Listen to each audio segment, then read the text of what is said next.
Hi, and welcome to this week's market presentation. Latest news.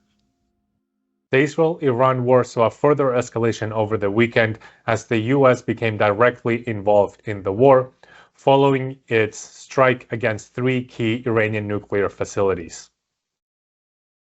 The three facilities were determined to be instrumental in Iran's nuclear weapons program, with their destruction a key target and aim of both Israel and the United States.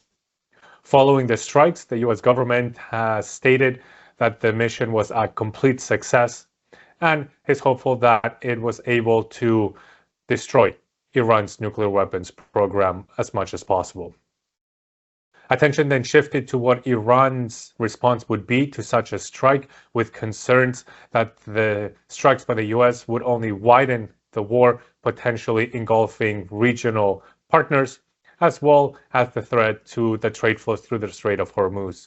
Those concerns were fueled following the Iranian parliament voting to approve the closure of the Strait of Hormuz, although no action was taken following the vote.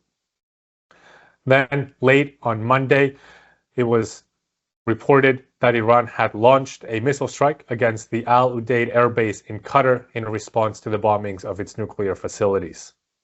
The reaction from the market ended up being a positive one, given the more limited nature of the retaliatory strikes by Iran against the US, and on the reporting that Iran had given the Qatari and US governments prior notice of the attack to try and minimize casualties. Analysts are seeing this move as a signal from Iran that it is willing to de-escalate the situation and negotiate an end to the war, as long as the US and Israel are also willing to do so. A lot of uncertainty remains on the market as the conflict continues and as Israel and Iran continue to attack each other. Weather. On brighter news, the weather forecast over the next 7 to 10 days across Europe indicates above average temperatures, with much warmer weather coming in, particularly at the end of this week and early next week. The higher temperatures are expected to increase overall power consumption to meet the growing cooling needs. In terms of precipitation, limited precipitation across most of Europe, with the exception of the Nordic region, which is seeing greater levels of precipitation than anticipated, helping ease some of the pressure on power markets in particular. Then over in wind speeds, following a decrease in wind speeds over the previous week, we're seeing a slight uptick throughout the beginning and middle of this week, before dissipating to some degree at the beginning of next week. Macroeconomics. New inflation figures were released for the month of May for the euro area, Japan, and the UK. On the euro area, inflation moved in a positive direction over the course of May, with year-over-year inflation dropping by 0.3 percentage points to 1.9, slightly below the 2% target set by the European Central Bank, and with core inflation decreasing by 0.4% down to 2.3%. The progress being made on fighting inflation in Europe will certainly add to the expectations of additional interest rate cuts later on this year. Crude oil and LPG.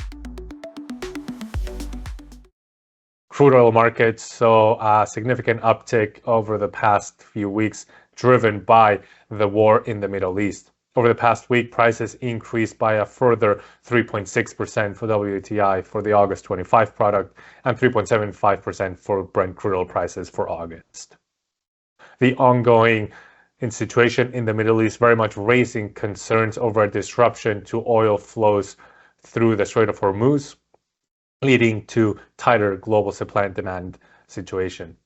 On the other hand, limiting some of the gains is certainly the increases in production by OPEC Plus members that began in June, as well as the lower demand expectations moving forward on the back of the ongoing trade wars between the US and its trading partners.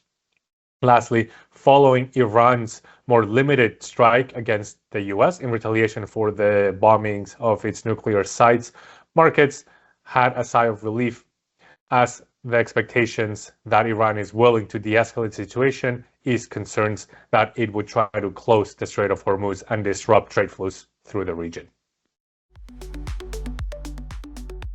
Natural gas. Looking at natural gas prices and using TTF as a reference for Europe, here we note the sharp gains that we've seen in the natural gas market over the past week, very much concentrated in the remainder of 2025 and for 2026. The foreign quarter, for example, saw an increase of 8.5% on the week, very much driven by the concerns over the situation in the Middle East, as well as additional support being found by the warmer weather temperatures, increase in demand expectations from the power sector. The increases were sadly more moderate for the front year, with an increase of 5.6% on the week, but still pushing up prices significantly higher than they've been in some time. Moving on to the fundamentals, European gas storage levels increased over the past week. And when we look at the injection rate, we see that that remained near the top of the range since at least since 2012, with the injection rate notably higher than the previous year. The higher injection rates over the past week have continued to help lead to a decrease in the storage deficit versus the previous year, which has now been reduced to around 19%. Looking at total supply and demand, total supply has dropped compared to the previous week, largely on the back of the lower Norwegian gas flows and a weekly drop in LNG sendouts, while overall demand for natural gas has continued to come down over the past week to the lowest level since at least 2019. The European gas supply mix remains very much the same as it did last week, with LNG being the primary source of natural gas in Europe. As we can see here, Norwegian gas flows have dropped near the bottom of the range since 2019, while LNG sendouts, which have remained near the top of that range, saw a drop over the past week. LNG imports into Europe are expected to drop as well in the coming week, particularly as price competition with Asia has intensified. The situation in the Middle East very much leading to a surge in pricing, and given the hot weather forecast for Northeast Asia as well, we are seeing additional demand for gas there. In terms of US LNG exports and their importance for the European supply situation, there we've seen a slight trend reversal where now LNG exporters are able to have higher profit margins selling to Asia than Europe, leading to a potential divergence of gas cargoes going from Europe to Asia. In terms of investment fund positions, the upward movement in the market has also fueled some additional increase in net long positions as the market analyzes the situation in the Middle East and its potential impact for the European gas market. Coal.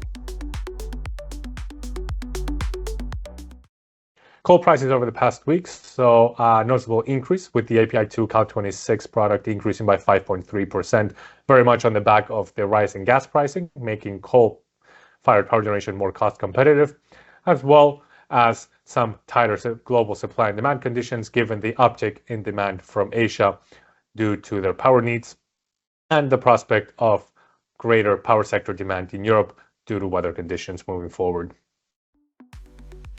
EU and UK emission allowances. In terms of emission allowances, European carbon prices came down 3.9% week over week, with UK carbon pricing coming down 6.5%. Part of the driver of the drop in prices was some technical trading, as prices were pushing up towards the resistance level for around 75 euros per ton. Additionally, we are seeing the ongoing low levels of emissions from the power sector weigh on the market. We see that here clearly, with emissions from the power sector in Europe at the lowest levels in over 5 years, easing demand for carbon allowances.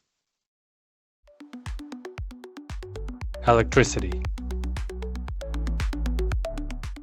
Onto the electricity market. Here we note the upward movement in electricity prices, particularly in the remainder of 2025 and the beginning of 2026. The greater gains were seen in the Q4 25 product, increasing by 3.2%. The upward movement in natural gas pricing certainly being a main driver of the uptick in electricity prices, coupled with the warmer temperature forecast adding to demand expectations. The drop in carbon pricing certainly eased and limited some of the gains that we see in the market. The price evolution across other European countries has been quite similar, with increases across the board.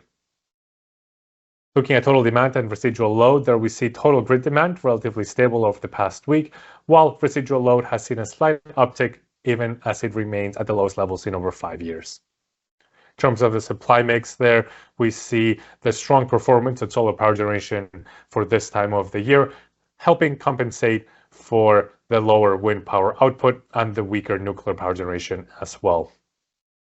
In terms of nuclear power generation, over the past week, we saw a slight uptick in French nuclear output, as so far the stress corrosion issues appear to be contained to that one reactor, although as more inspections take place moving forward, we could see the issue become more concerning. In terms of renewable power output, it has been near the top of the range and near record highs over the past week, while fossil fuel power generation has been at the bottom of the range since 2019.